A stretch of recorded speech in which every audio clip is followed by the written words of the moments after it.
Ladies and gentlemen, the session will begin in 3 minutes. Please take your seats.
Good afternoon, and welcome to the 21st National Conference on Child Abuse and Neglect.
Please welcome the Associate Commissioner of the Children's Bureau and Acting Commissioner of the Administration on Children, Youth, and Families, Jerry Milner.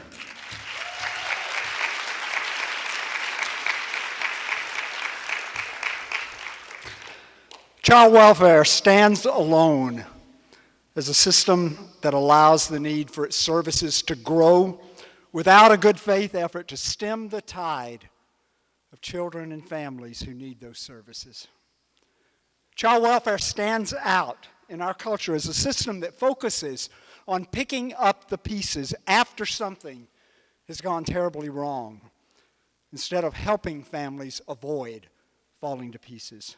Please imagine with me for just a moment a different kind of a child welfare system. Imagine the difference it would make to parents and their children if they were able to reach out and get the help they needed before there was a crisis or a threat of removal of their children. Imagine how the quality of life for families and within communities could be improved if everyone had the concrete supports and services they needed to stay safe and healthy.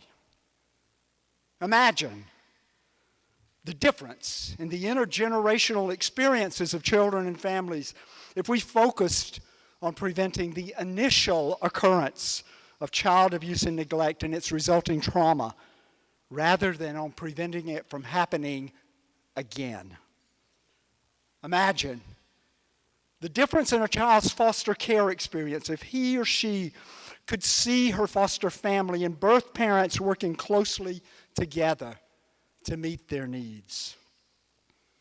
And imagine, if you will, the difference in outcomes if every child and parent in the child welfare system had access to high-quality legal representation to advocate for their needs and to insist upon appropriate and timely services. And finally, imagine what our world would be like if every child, every family, every community, and every individual who works to support them had what they needed to thrive and not just survive. I do not have difficulty imagining that kind of a child and family well-being system. I do have great difficulty imagining the logic behind our current system, because I've seen firsthand the beginnings of a reimagined system in so many places in our country, many of which are envisioned and implemented by those of you in our audience today.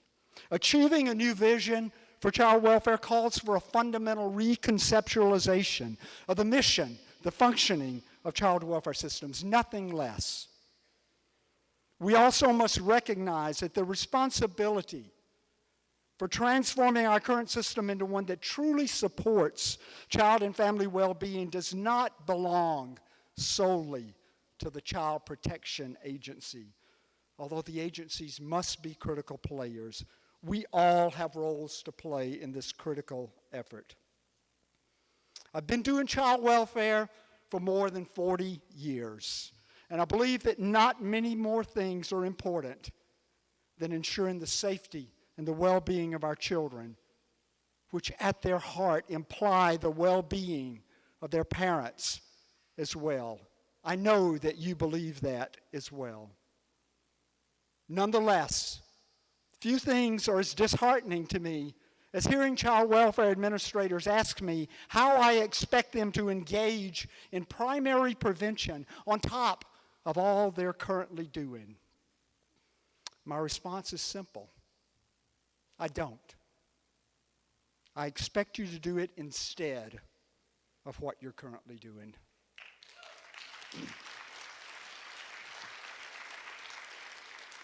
And I'm brazen enough to believe that we can do it. By investing strategically and flexibly in primary prevention and creating a broad system of support for families across the board that includes housing, education, social services, health, we can reduce the intergenerational trauma experienced by so many of our families, reduce the current burdens on our child welfare system, and allow us to devote more attention to safety, to healing for those families who actually do cross the tipping point. This national conference comes at a critical time for our field. I believe that we can transform the way we protect and support children in this country, and that the best way to support children is to support their families. We need to shift our focus to primary prevention and to creating the conditions for strong and thriving families and communities where children are free from harm. For whatever time I have in this job or elsewhere, I will be a champion for advancing that understanding and that cause. And I now want to introduce you to another champion, someone who understands these issues intimately. I've introduced a lot of bosses over the last 40 years, but none with more enthusiasm than I introduced this one. For the past 8 months, I've had the absolute pleasure of working for and under the leadership of Lynn Johnson, the Assistant Secretary of the United States Department of Health and Human Services for the Administration on Children and Families.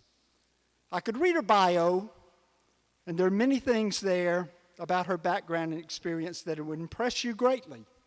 But I'm going to limit this introduction to what I want you to know about her.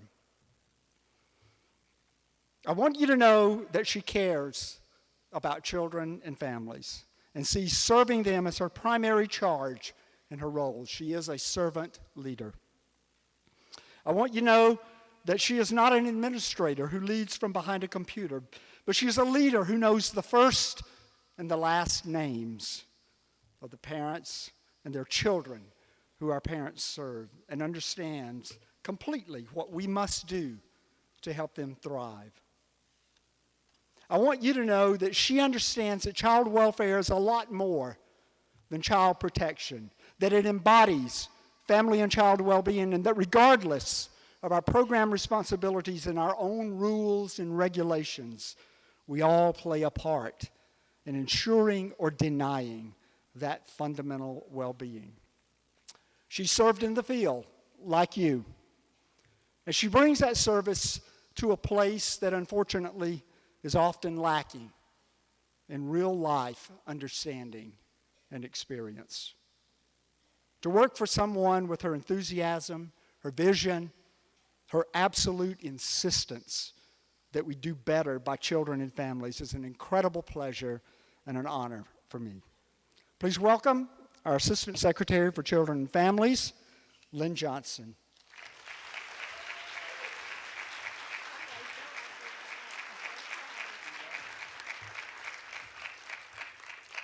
Good afternoon.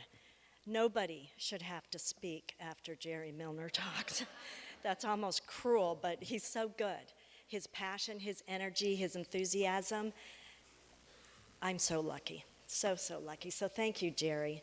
And it is my great pleasure to be with you all this afternoon and to join you all in articulating a path to ensure that we are indeed a nation of strong and thriving families.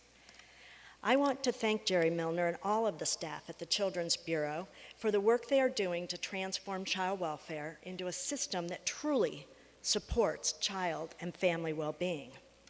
I especially want to recognize Elaine Stett, Rosie Gomez, and others in the Children's Bureau for their work in planning this huge national conference, bringing us together in a shared commitment to preserving families, building resilience, promoting well-being, strengthening community capacity, and supporting our workforce.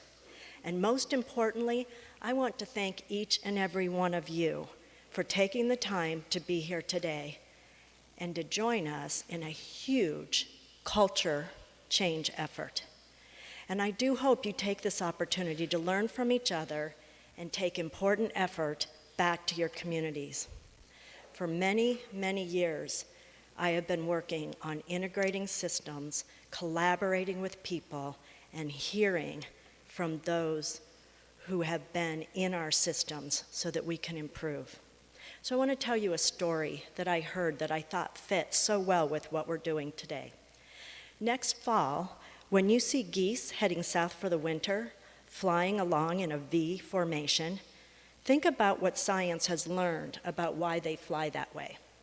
As each bird flaps its wings, it creates uplift for the bird immediately following it.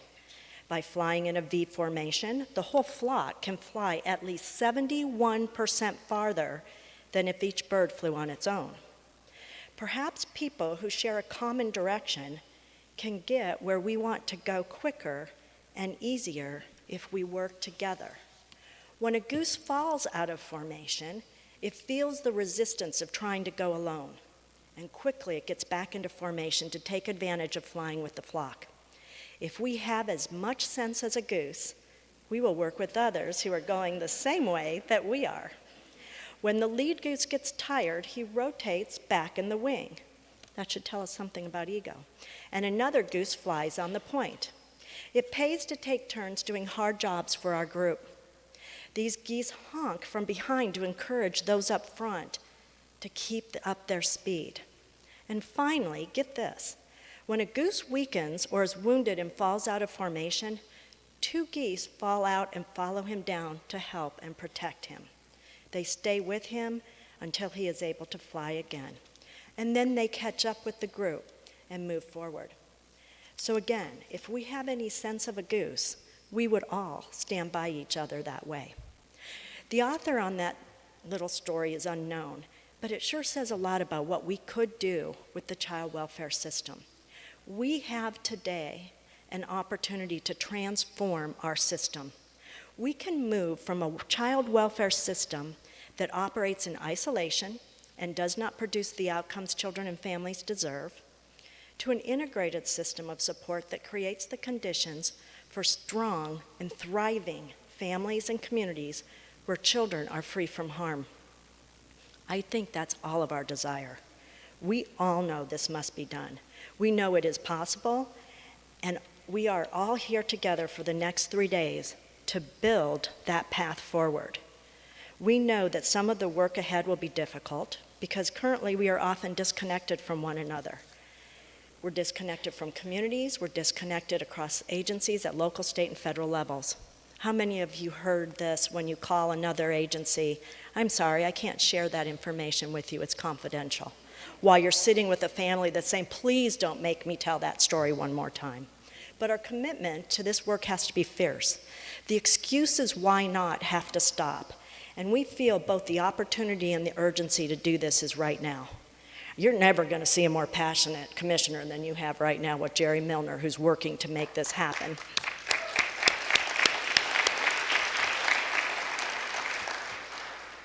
It's going to make me lose my place. That's not good. I have never heard a child or family tell me that they would like us to wait for one more task force, one more committee, one more meeting before we figure out how to respond to their hunger, fear, or abuse. We have an urgency to make changes to a very siloed system. We know the action that needs to happen. So together, let's move forward, take the risk, and do this for our families and our children.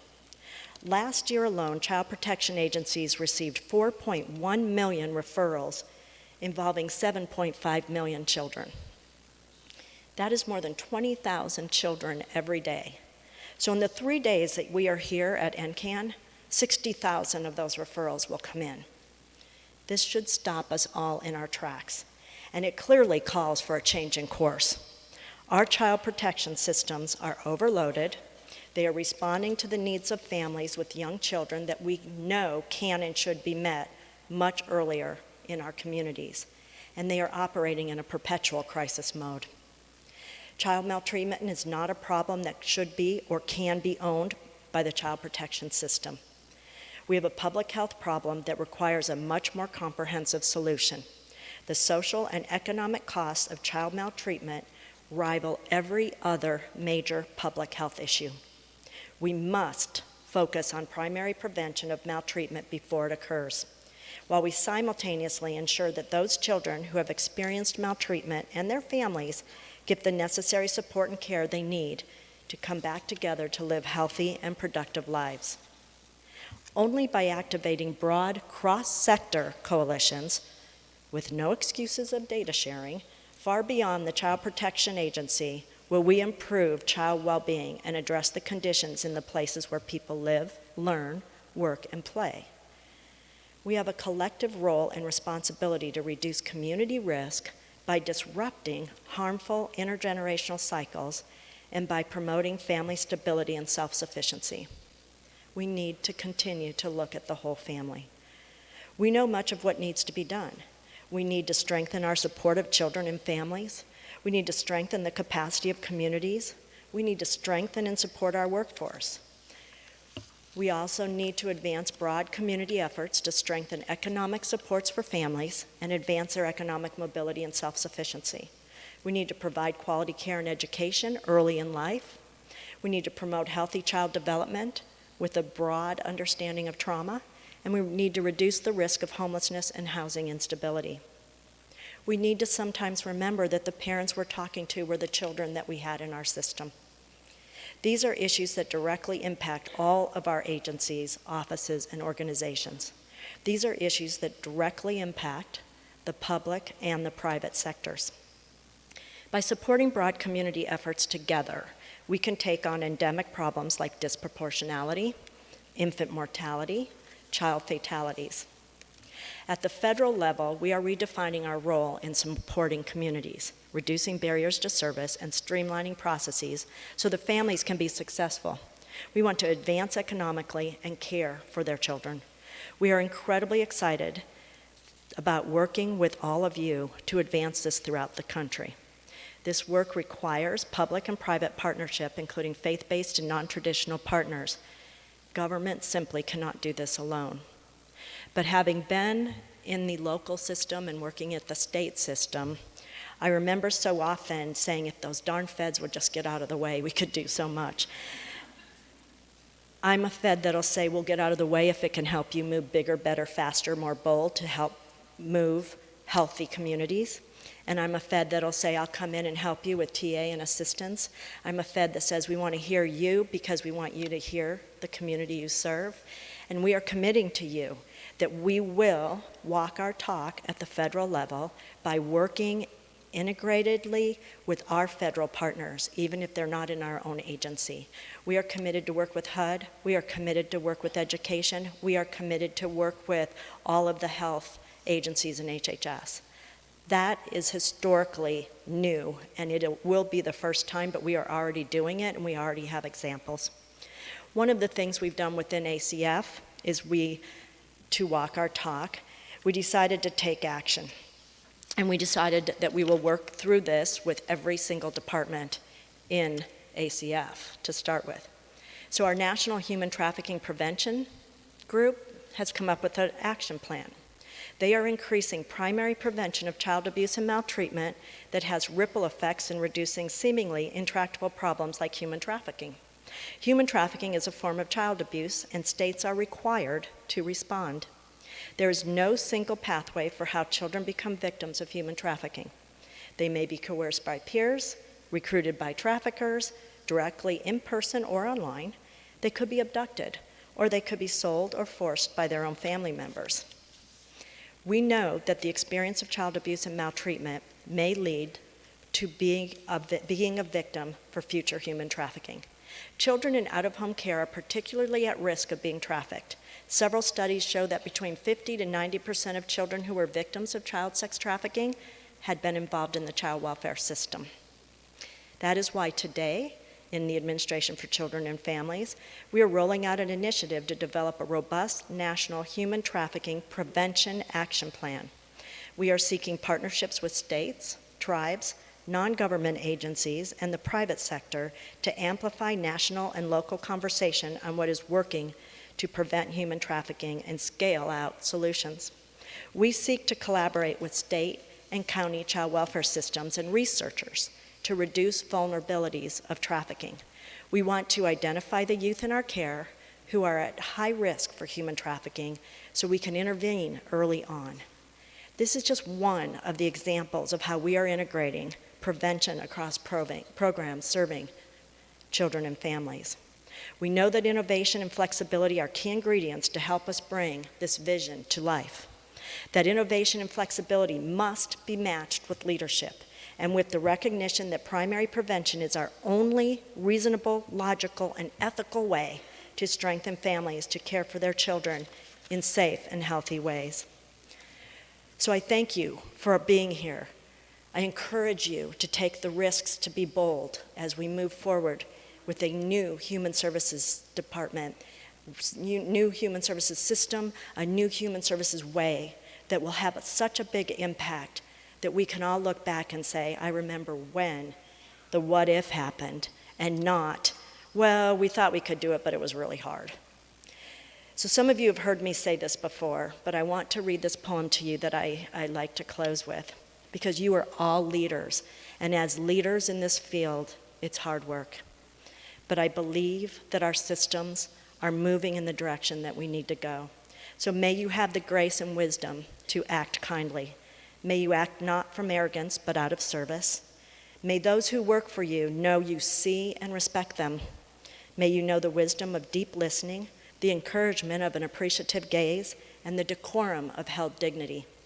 May you have a mind that loves frontiers so that you can evoke the bright fields that lie beyond the view of the regular eye. May you have good friends to mirror your blind spots. May leadership be for you a true adventure of growth. We look forward to helping you change the world. Thank you so much.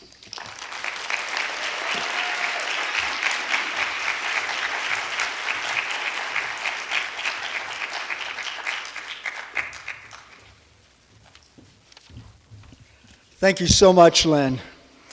I now have the pleasure of introducing our keynote speaker, Dr. Arvind Singhal. Dr. Singhal has tremendous enthusiasm for using positive deviance as a strength-based, community-based approach to problem solving. That idea that communities have within themselves the solutions to challenges that they are facing resonates strongly with me, as I know it does with you. And I'm thrilled that he could join us at our national conference today so that you can hear more about that vision. Dr. Singhal is the Samuel Shirley and Edna Holt Marston Endowed Professor of Communication and the Director of the Social Justice Initiative at the University of Texas at El Paso. His outreach spans public health, education, human rights, poverty alleviation, sustainable development, civic participation, democracy and governance, and corporate citizenship. He's the author or editor of 14 books and has won more awards than I could begin to list here for you. Dr. Singhal, as you will soon see, is passionate about the diffusion of innovations, the positive deviance approach, and organizing for social change, which is exactly what we are trying to do around child and family well-being in our country. Please join me in giving a warm welcome to Dr. Arvind Singhal.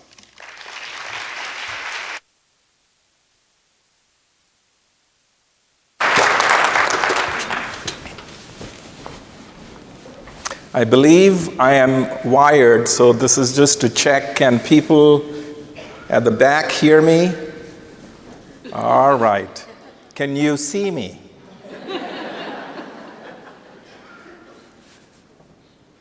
So let's begin by asking how many of us have heard what some people call this oxymoronic concept called positive deviance. Raise your hand if, well, there are a few hands up, which really means I can get away with anything. Thank you, Jerry. Thank you, the organizers, for having me here on stage. I'd like you to pay a little attention to the visual on the screen because in some ways it captures the essence of the positive deviance approach. So let's get started.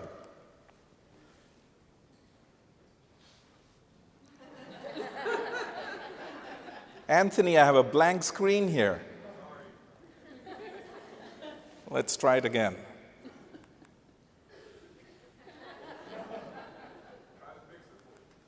All right. So why begin with a blank canvas? There are two reasons, one for you and one for me. For you, it is an invitation, if it's possible, it's going to be hard, to see if you can switch your mind to zero. Switch it off. Of course, switch it off meaning erase what you have in your head right now so that you can perhaps fill it up with something that we can have a dialogue about. So that's the invitation to you, the beginner's mind. The Zen philosophers say that beginner's mind, open mind, full of possibilities. Expert's mind, and there are lots of experts here. Closed mind, very few possibilities. Usually there's one, and that's the only one. For me, it's an acknowledgement, the blank pages, that I know very little about what you know. So you work in the area of child welfare, you work with child abuse and neglect and its prevention. I know nothing about that. So we'll tarry, we'll go on this journey together. Anthony.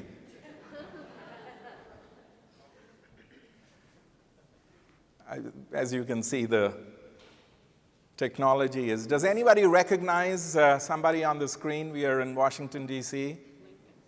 Yes, Mr. Lincoln. And compliments to you because this was a picture that was taken 150 years ago. It's turned upside down. It's black and white pixels on a faraway screen. But yet, some of us know it's Lincoln. And that is something which we need to appreciate deeply because we as human beings are wonderful at recognizing patterns, even if they are pixels and dots on a screen. And hopefully, as we continue this journey, the next 25, 30 minutes, you will see some patterns. And you can put them together in ways that make sense to you. The reason why Mr. Lincoln is flipped is because there's a beautiful story that has relevance to the positive deviance approach, which I'd like you to hear. Does anybody know how tall Abraham Lincoln was? 6? 7? 6 feet 4.5 inches tall. And of course, you put on his stovepipe hat, 7 inches, he was a 7-footer. There's a story of Lincoln being in a hospital visiting some soldiers during the Civil War, and a soldier shook hands with the president, suddenly realized that his hand had to be like this. Mr. Lincoln's hand, you can imagine, was like that. And so he clicked his heels, he saluted the commander-in-chief, extended his hand, and said, "Oh, Mr. President, you're tall. How tall are you?"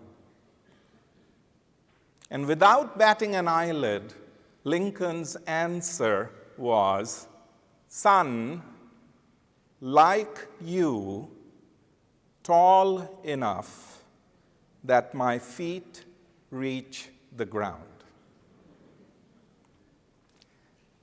Usually when people ask me, "Singal, how tall are you?" I cheat a little. I say I'm 5'9" and a quarter. I'm actually 5'8" and 7/8. And those of us who are experts really believe in precision. And there's nothing wrong with it. It's one way of talking about height. Most of us, if asked the question, I can guarantee all of us, when asked the question, "How tall are you?" will respond with a very precise answer. And there's one answer, and you know what the answer is. But we must pay attention to the mindset the kind of mindset that Lincoln had, where his natural instinct is to say, son, like you, tall enough.